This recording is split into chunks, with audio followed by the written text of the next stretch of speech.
Roz was larger than life.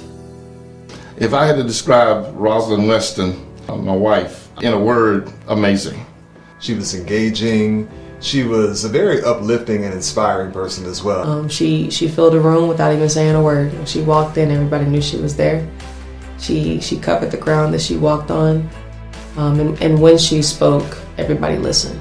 Because she always had something meaningful to say. I was blessed to be able to be married to her for 37 years. Most people know her as the airport lady because she worked there for 19 years. Same time period, she managed a household, was my life partner. And she took care of the community and then some. And she helped to build and curate and create communities.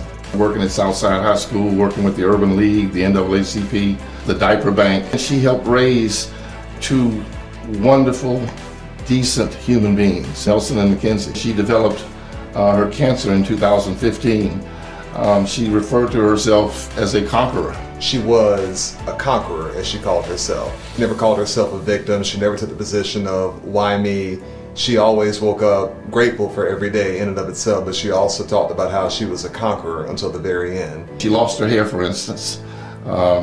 She's decided, I'm just going to rock a bald head. And part of her unspoken work, if you will, was that of being someone who made black people feel seen and heard. She was at the airport doing TV stories with a bald head. The first time I saw her on the evening news, I was so proud of her because she didn't take a back seat. She was not uncomfortable with it. And she became an advocate then for breast cancer awareness. One of the things that she did that people are not aware of is that she helped author and push through legislation here in South Carolina where insurance companies were refusing to pay for experimental or new treatments because they had not been tested enough. They would want to wait years. Of course, the problem with that is years later you're dead if you have cancer and it's spreading.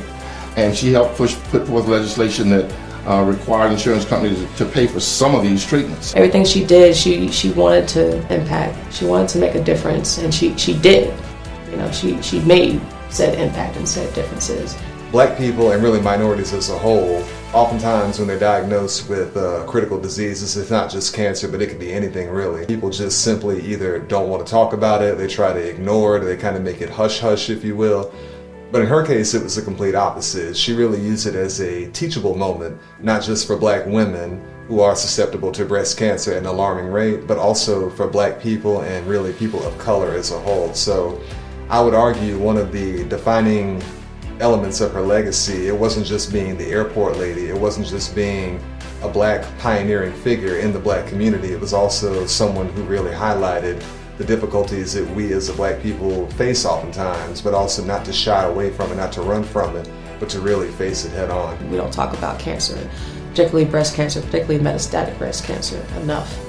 The black and brown community, and we should. And we, as women, you know, we should go and get checked often, frequently, and even at younger ages. And one thing that my mom explicitly did with me is she encouraged me to start getting my mammograms. You know, and so that's important. If she were here today, her message to the youth in our community would be, don't give up, don't stop trying to change the world and make it a better place. We've done the best we could, now it's up to y'all.